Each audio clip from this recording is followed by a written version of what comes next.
Back to Yerushalmi Bikkurim. We are Ches Amud Beis. Okay, so we are up to Pshita Hadar Milsa. Now, one thing is clear. We're talking about when you're selling land, keeping land for yourself, and the bringing of Bikkurim. So Pshita Hadar Milsa. One thing's clear. Ma'chaloi Peres V'Shirloi. Like the seller sells fruit, and he keeps for himself the karka. He keeps the land where the fruit grew. Now, well, the seller now can't bring Bikkurim because it ain't no person. He's not got the fruit anymore. They're not his. But what about Chaza? What happens if you went and rebought the fruit that he has sold? Are we going to say, well, now he has the land with the fruit, so he can bring Bikkurim? Or do we say, well, since the fruit for one moment in time left his possession because he sold them, then he went and rebought it? Maybe it's like buying fruit from the markets where you don't bring Bikkurim. We learned the following. Now this is about a person giving a gift to a whore, to a zayna. And it says, Nasan la kodshim, if you give something which was holy, kodshim, as this gift, ve'ela mutarin, they can be brought as an offering. There's no issur of a gift for a zayna. But if you gave yena, shvanim slasses, wine, oil, and flour, kol davar shogez b'kol mizbeach, anything that's brought on the mizbeach, they themselves are not yet been made holy, but they're fitting to go on the mizbeach. Also, you can't offer it up. Now, what is this Mishnah telling me? Anything similar to this, which is offered on the mizbeach? We've mentioned wine, oil, flour, what else? Ein bechlal. In that phrase, what are you coming to include? Ela pakila anavim. This is grapes that are hanging with their twigs, their vines, v'atayah shel shibalin, or crowns made from ears of corn, sort of thing, the ears of wheat, where they bring them like Bikkurim and they put it at the side of the mizbeach. They're sort of decorating pieces, you see. And the Mishnah is telling you that if they're given as a gift to the zayna, then they are possible for Bikkurim like Esnan Zayna. Ma'anan kayam, what are you talking about? If you gave these gifts, so these vines, these grape trellises of some kind, Be'esnana, as this gift, and you can't bring his Bikkurim because of Esnan Zayna, that can't be the case. Are we going to say, if you buy fruit from the market, maybe Bikkurim, we're going to bring Bikkurim from it? Definitely not. So this situation, even without the issur of the gift of the zayna, anyway you can't bring his Bikkurim. What are you talking about? The vines were hers, and the land was hers, and she sold him these vine ornaments, as it were. And now he has given it back to her now, and so she has the land with this fruit. And Mishnah says this fruit is possible for Bikkurim because it was a gift to the zayna. Had it not been a gift, maybe you could bring it as Bikkurim. So Hadamra, this answers my question. When you sell fruit and you keep the land for yourself, and then you go and buy the fruit back, maybe you can bring Bikkurim. Right. Now we said from Sukkot till Chanukah, you bring Bikkurim, but you don't read the parsha. Right? The time of bringing Bikkurim is from Shavuos to Chanukah. Right? Where from Shavuos till Sukkot you bring and you read. Sukkot till Chanukah you bring and you don't read, according to the Tanakama. Right? So we're going to see what the Bnei Yeshiva discussed this about these various times. Hifrishon. If you separate the Bikkurim Kaidem Lachag before Sukkot, which is the time you would read it, and Sukkot comes by, you're not brought into the Mikdash yet. Maybe you can bring it after Sukkot, but you're not going to read the Parsha Bikkurim. Hifrishon Kaidem Lachanukah. Now, if you separated it before Chanukah, which, okay, it's the time to bring it, but Chanukah, and Chanukah went by, you really are a bit of a lazy guy, right? And you still not brought it. You haven't brought it to a Mikdash. You have to let it rot. When you separated it, yes, you could have brought it. And it had to just Bikkurim. And you can't bring it after Chanukah, so therefore you just let it rot. But if you only separate it after Chanukah, I'm afraid, forget it. You're wasting your time. Like Kalchi, there's no din Kedushas Bikkurim on that. It's considered as Chulin. Now, so the Gemara is asking on the first din of the Chavrai. They said, look, if you separate Bikkurim before Sukkot, and then Sukkot goes by, you can still bring it, but don't read the Pasha. Do they not hold of what Reb Zeira holds? Look, if it was fitting at a time to read, there was a Chiv Kriya, then I'm afraid it has to have the reading. And in the Torah, Kriya. You have to read the Parsha based on that Klal of Reb Zeira. It was fitting. It had a Chiv Kriya. And therefore, and do they not hold of this? Because now you're saying you bring it after Sukkot, but you can't read now. It doesn't matter. But it was fitting to read. Well, that's the Chavraya Cain. So they don't hold this. He says, you know something, Islahad, but they really do hold it. But they're talking about a case, Shifrishon Kohenim Lechag, when you separated it before Sukkot, you always had the intention you're going to bring it after Sukkot. Yeah, Lavian Achachag. There was never going to be any reading here because you were never going to bring it before Sukkot. So it didn't matter. You ended up bringing it after Sukkot. There's no reading because there was never going to be any reading. V'atana. Now the last din of the Chabraya, that if you separate it after Chanukah, forget it. V'atanina. We learned in the Brayso. Don't bring Bikurim not from this year's fruit on last year's, and not last year's, last year's for this year's. Manan Kayamin, what are we talking about here? If you're going to tell me, now you're going to follow when it grew a third, and the Rosh Hashanah is first of Tishri, so Chadash and Yasha means Pershavir Shlish La'acha Rosh Hashanah. Did it grow a third after Rosh Hashanah? Rosh Hashanah here means first of Tishri, right? Did it grow a third after Rosh Hashanah, and you're bringing it ala Pershavir Shlish Lifnei Rosh Hashanah, for fruit that grew a third before Rosh Hashanah? Now you can't say that, because Mekivan, Look, if it didn't grow a third before Rosh Hashanah, it's not going to start rooting before the Omer offering is being brought on the 16th of Nisan. And if that's the case, or at least before it's clear that it had not rooted before last year's Pesach. And therefore it's got Isur Chodosh.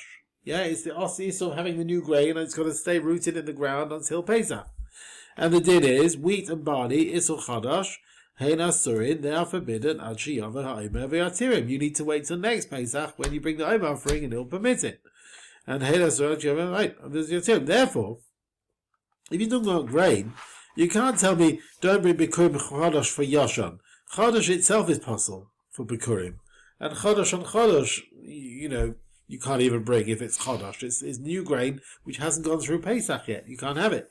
So what are we talking about then?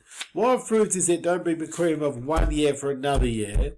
And he says, look, fruit of the tree, you follow the budding. Yeah, when it blossoms and the bud is formed.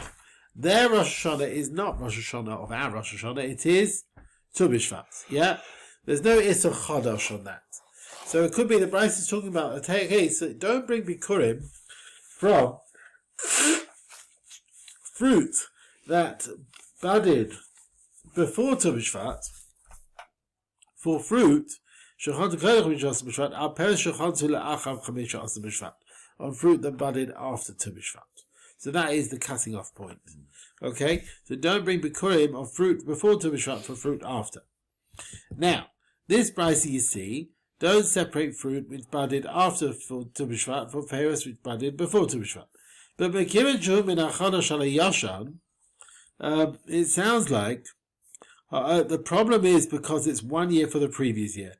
If it's fruit that budded after Tu B'Shvat, for fruit that budded after Tu B'Shvat, maybe you can bring Bikurim. Right? If it's all the same year, it should be fine. And they wanted to say that the separating we're talking about was done after Chanukah. Right? So they thought, we're talking about a case, you separate the Bikurim after the 15th of Tu B'Shvat, let's say Adar, okay? Now that is after the previous Chanukah, isn't it? We're not talking about next Chanukah, we're talking about the previous Chanukah.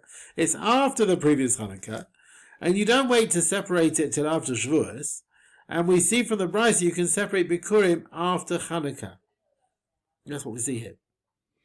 And it's difficult on the Chavraya, who said that if it's separated after Chanukah, it's nothing at all. Now we're saying, no, they separated after Chanukah, and you're being mafreshit before Shavuos. So there is such a thing as separating after Chanukah.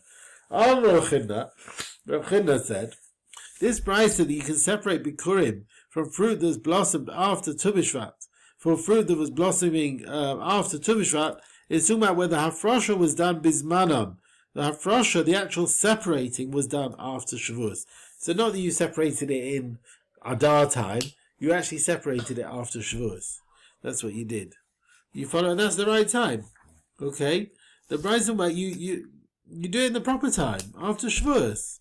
And you still can't separate 1 year from the previous year. Blossoming before to shot for blossoming after. But new for new, you can. Okay. Are you ready to carry on, Rabbi Say? Yeah. Halacha Zayin. Ifrish Bikurav, Amachas Sadeu. So you separate Bikurim, and then you sell the field before you brought it to the Beis HaMikdash. Maybe you can still bring it, Ve'enu Koreh, but don't read the Pasha. Because now you've got no land. And you can't say the land you gave me. But Hasheni, the one who bought the field, Me'aisa Hamin, from that species that the seller already brought Bikurim, maybe he doesn't bring Bikurim on that. Mimin Achev, there's other types that are growing in the field. Maybe Vikoreh he can bring and read the Pasha. But Yehuda, he said, Amin, even the same type that the first guy brought from, the second one can bring. Maybe Vikoreh he can read the Pasha. Because it's not his land. Well, it's the same land. He bought it now. And he's got fruit on this land. The other one also bought. So it's now his But land. it's the same fruit. So Rabbi Yehuda allows that, but the Chachamim don't. They say, this guy bought grapes from this field. You can't bring this year grapes from this field. Now, here Frishnis Bikurav, you separated the Bikurim. Before you brought it to Harav, no Maku. It got rotten, or Nizdu, it got stolen, or Nignu was stolen. Avdu got lost. Or Shenitmu became Tameh. Maybe. Bless you. Thank you. Maybe Acherim Tachten. So you've got to bring others instead. You have a warranty for this Bikurim, right? Until you bring it to Harav. However, there ain't no Koreh. You don't read the Pasha. It's not the beginnings. It's not the first fruit. But Hasheni, now the second Bikurim you're bringing because the first one got lost. You don't separate a fifth for it if you ate it by mistake. That's got Kedushas Bikurim. And Nitzmu, if it became Tameh in the Azara, after you brought them to the Azara, you're not warranty, you're not liable. Then,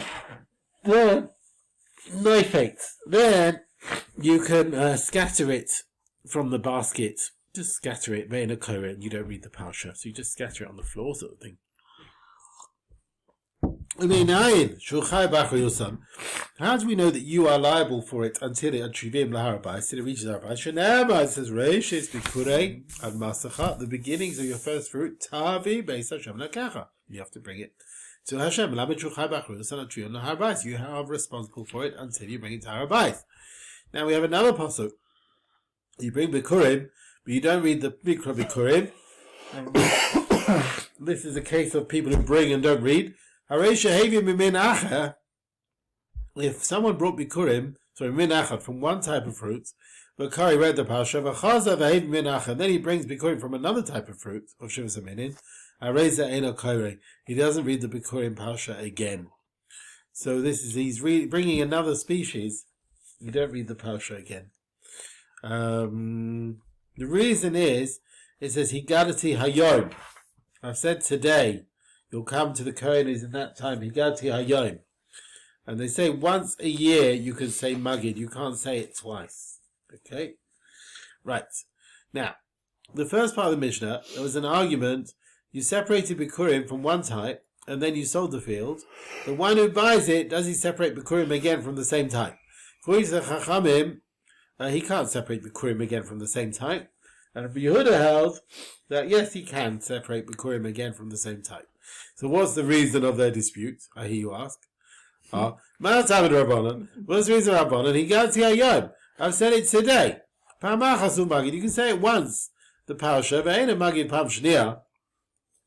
So you're not gonna say it again. So the Bikurim, we say this on the same species, has already been brought once. He can't be brought again. But let's say the Yehuda came. Doesn't Rabbi Yehuda hold of this? His name Yehuda Mechad. Yeah, he holds the drasha, but he holds them at one person. One person can't read it twice. But the second person can say it again. Doesn't matter. It's not going on the fruit. It's going on the person. Now we said if you separate Bikurim before you bring it to Harav, they're lost. You bring a second one. If you actually ate it by mistake, you don't have to bring a fifth. So the din of the second Bikurim is Mishum Mechidi Anishana. I said in the name of one individual. But the Chachamim argue they hold you would be chayav a fifth. But Tani came learned in a brayso, Rav Shimon ben Yehuda from Rav Shimon, Shneim ein chayav and elen chomesh.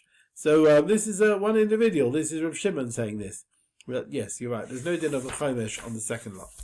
Rav Shimon he said Shneim, the second remainder of the Bikurim, you can buy it from the market. You don't have to start bringing it from your field. It's just a replacement, right? You can get it anywhere. Now, as far as Chiv Maisrus, there's a difference between extra Tosefes Bikurim. You want to add a bit onto your Bikurim, and there's Itul Bikurim, which is nice fruit, designated, nice decorated stuff to be Ma'ateh the Bikurim. So Tosefes Bikurim is Potter from Demai, whereas these decoration Bikurim is Chayav Demai. So if you add more into the actual Bikurim, that's Potter from Demai. But if you actually just add a bit extra on the side to make it decorating, to make it look nice, that's Chayav Demai. So what's the din of payments of this Bikurim? How do we treat a warranty payment for Bikurim? Is it Ketesefes Bikurim, like more of the main Bikurim, like a Itul Bikurim, or like a decoration for Bikurim? In Tabdinun Ketesefes Bikurim, if it's like proper Bikurim, then Bikurim and Demai is part of Demai. In Tabdinun Ke'itul Bikurim, it's more decoration to the Bikurim, then Chayavim B'Demai, then it'll be liable. Nitzma'u Ba'azara, with the Bikurim is Tamei in the Azara, no fates. You scatter it in the basket, from the basket, Ve'ena Kohen, you don't read the Pasha. Rab Chaim Baruch Shem Revis Mechanina, Nitzma'u Bikurim, if the Bikurim is Tamei in the Azara, although you sort of scatter it, you don't give it to the Kohenim, Hasalim Ninane L'Kohenim, the baskets give to the Kohenim, the Kohen will take the basket from your hand. So sometimes the Kohen can receive the basket. So Bikurim that becomes Tamei, you give the basket. Now, if someone's brought Bikurim from one type, and then he brings Bikurim from another type, you don't read the parasha again. Who these Tanaim require this din, to tell you this din, that you bring from one type and you read, and then you bring another type you don't read? This is Rabbi Yehuda. And also, even though Rabbi Yehuda held, two people, right, they can both read from the same field, right? One first, and the other one who buys it, and he can also read from the same field. And even the same species as what the first guy brought. So you might think the same thing, one person and 2 million. You bring the wheat, you read the parsha, now you bring the barley and read the parsha. So he's telling us, no, that even according to Yehuda,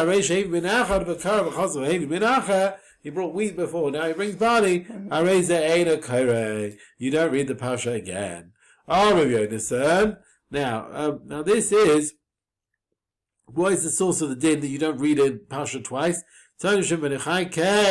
He learned his din that you don't read again. The source of it, so you'll say, you'll rejoice, and we'll learn the two words.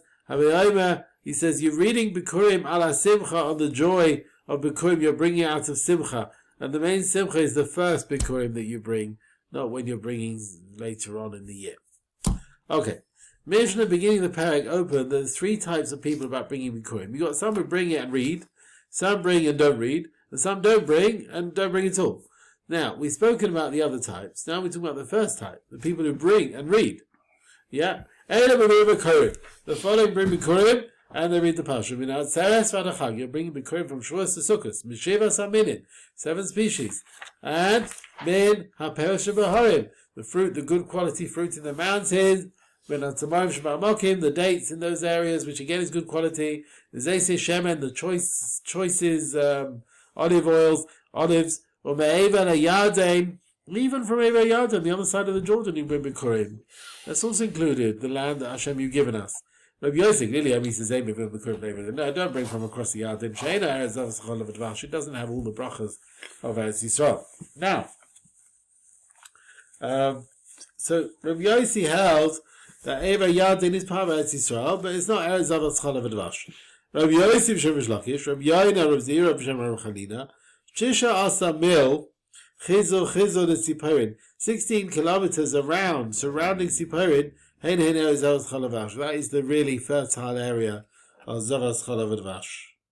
Okay? Siparin is in the north of Israel. It is in the north, yeah.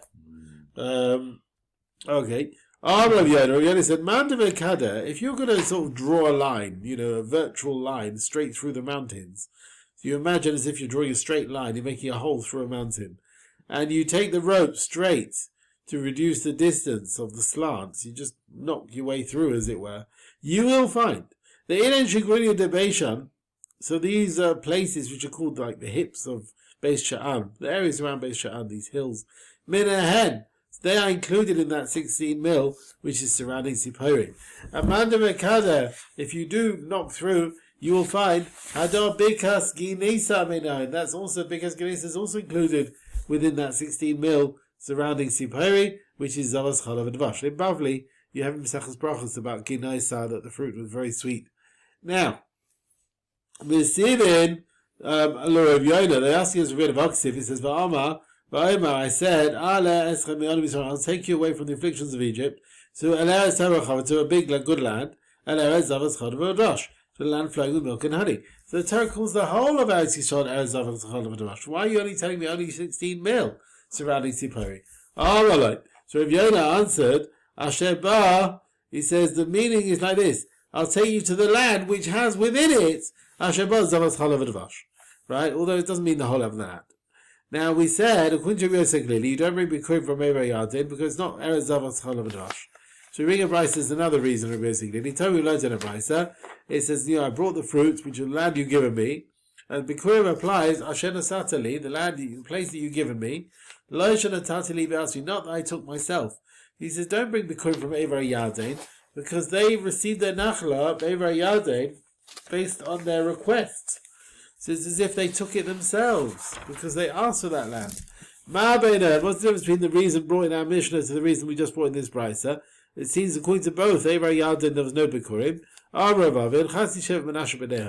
The difference is the inheritance of the half tribe of Menashe. Because Mandam, the one who holds, you don't bring Bikurim, because it says the land you gave us, but not which I took, well, Chasi Shev Menashe, their share, their half Menashe area, they didn't take it. So he would agree, basically would agree, you can bring Bikurim from it. They didn't take it. But Mandam, the one who holds, you don't bring Bikurim because it's not Eretz Zavos Chalav Dvash, flowing with milk and honey. Based on this, I feel okay, then the half tribe of Menashe's area, they didn't take, you're not going to bring Bikurim because it's not Eretz Zavos Chalav Dvash. It's not an area flowing with milk and honey. Okay. Halacha test, yeah. Now, Tanakam and Rameh argue when you buy two trees, a stum, right? You didn't discuss the land in between. Do you read Bikurim or what? The one who buys it, does he get the land? Does he read Bikurim or not?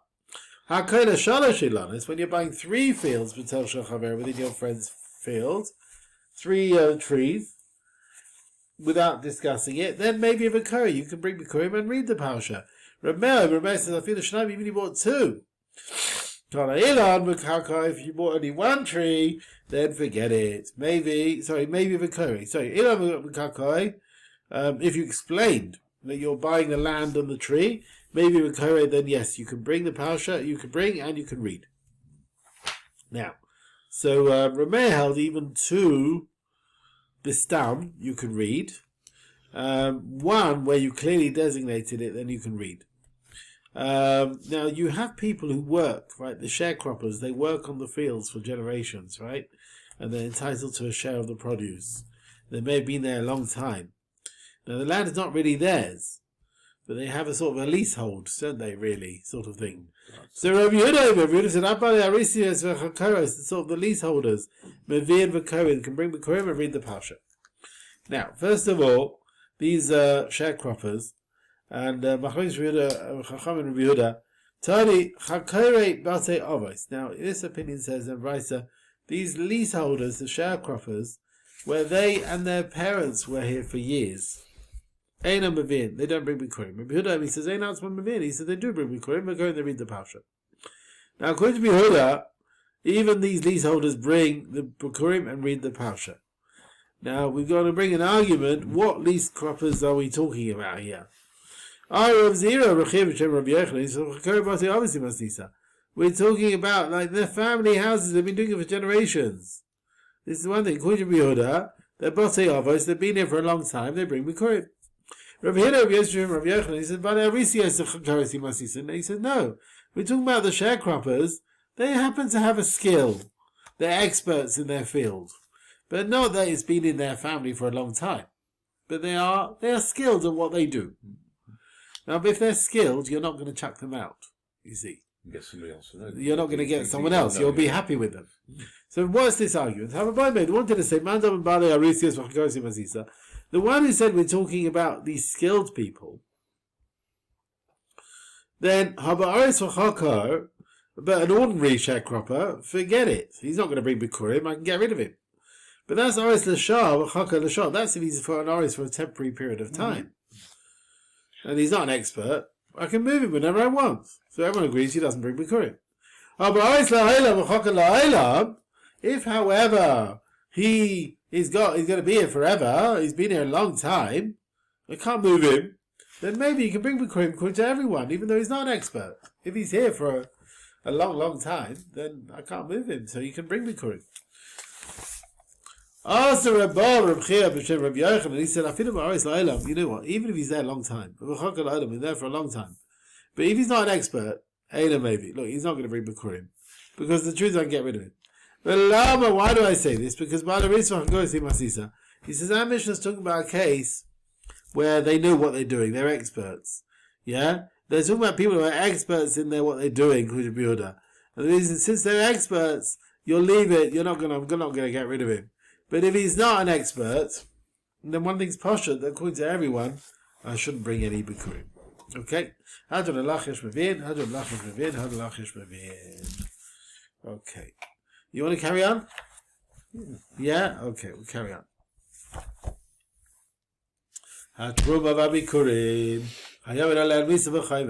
If a Zah, someone's not Cohen, eats them intentionally, is Chayav Misa in the hands of heaven, he has to pay the principal and a fifth. And no one's allowed to eat it. No Yisrael's allowed to eat it. And after they've given it to him, they are Nechasim of a Cohen, and he can do whatever he wants with it. And if he got mixed up in a mixture, it's forbidden, so up to 100 against it. Otherwise, the whole thing's forbidden to Zorim. And if you want to touch it, you have to wash your hands first. They shouldn't be puzzled. And also the Cohen who's Tameh Torah, he's gone in the mikveh, he still can't eat Truma Bikurim until nightfall. And there are dinim which apply to Truma Bikurim, not Maser Sheni, because Maser Sheni you can eat it in Yerushalmi for everyone. And there's no Misa on that, or Chaimesh, if you ate it outside Yerushalmi. And it's not a Nechasim of the owner to use it for whatever they want, it's only for eating and drinking. And if it got mixed up in Chulin, it's Batar Barov. And it doesn't need Tilis Yadayim and Harav Shemesh. Okay, Ksiv says, I gave you my guarding of my Truma. Shtei Trumais, this refers to two Trumais, Truma and Bikurin. The Ksiv says, you will not have a sin. The Pasuk says, Mishmeres. So it's talking about Truma, which is called Mishmeres. And it's telling the Kohanim, don't eat Truma when they're Tameh. Right, there's Einish Misa. So here we learn the Chiyav Misa in Bikurim, which is also called Mishmeres. Now, Bikurim, now, what does that tell? Where do we know that Bikurim is included in Mishmeres? Because we find Bikurim is also called Truma. The Chsiv says, Vavesim Shama, Aleseichem, you will bring your oil offerings, your Zvachim, your Master Sechem, Truma Siyadchem. Truma Siyadchem is Eina Bikurim, the reference to Bikurim. The Chsiv Lakach Kana Tenem Yadacha, Yad.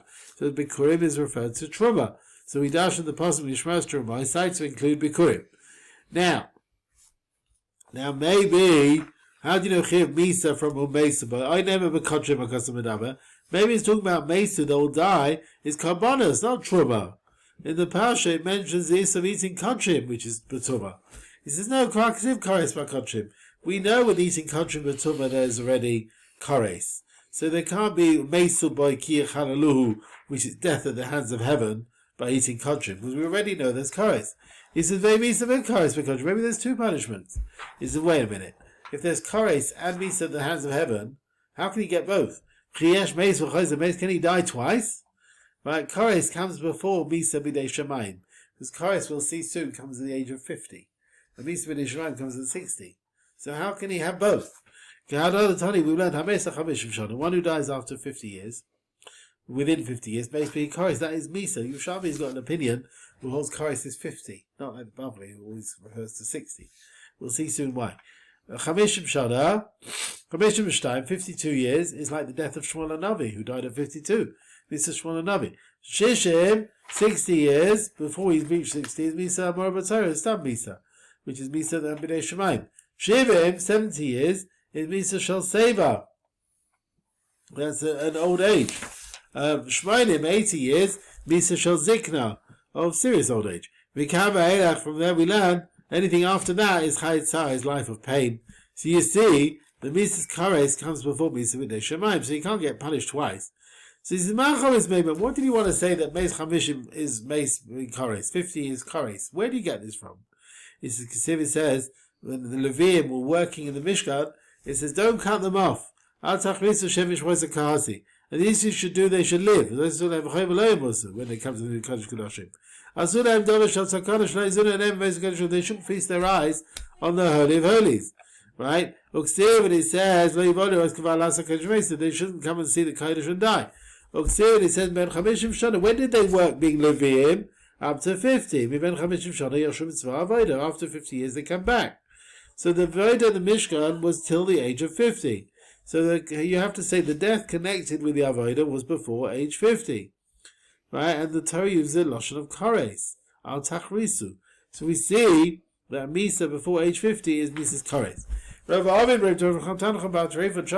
he said from here, you may should have said Abraham, Shivim Shana, our years of 70 or 80 years, say Mehan, take off the 21st years of one's life, based in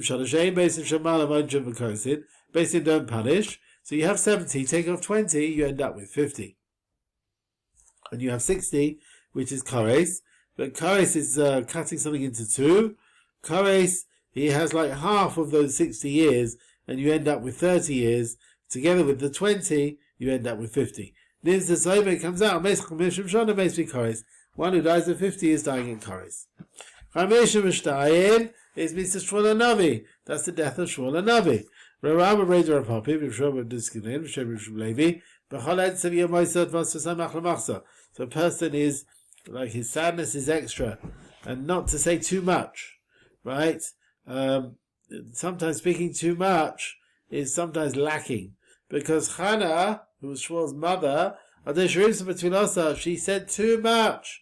She cut short Shmuel's days. Shari said he should stay there ad Olam. Now Olam, she might have meant forever, I don't know, but Olam is usually 50 years. Levi works for 50 years. After 50 years, he comes back from the Avodah. So Shmuel was a Levi, which he said ad Olam, so therefore he might live 50 years alone. But wait a minute, he lived 52 years. 2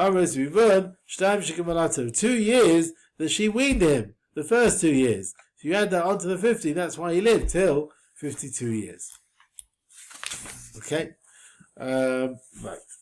The Shishim, 60 years, Zumi Samur B'Torah. That's death mentioned in the Torah. Where do we learn this from? See, it says, if a man will see these people at Daraz, this bad generation, they're not going to go out to the desert. Think about it. She also made Mitzrayim. Someone left Egypt when he was 20. He was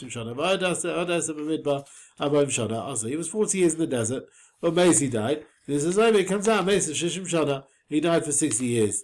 That is death, which is mentioned in the Torah. It says, that's the Gematria. Bekelach is 60. The Shivim, Misa shall Seva. 70 years of Seva. You may should have said about him Shivim Shana, 70 years. They're satisfied years. Full life, full years. The Shmainim, 80 years, Misa shall Zikna. Shanem said in Bigvura, Shmainim, extra might, 80 years. If a person is greater, his tiva more than normal, his years will reach till 80. He said to David, Ben Shmainim Shana Anaychi Hayayim, I'm 80 years old. Do I know the difference between good and bad? Okay. Alright, I think we'll stop here, Rabbi Isai. Not necessarily the best place to stop, but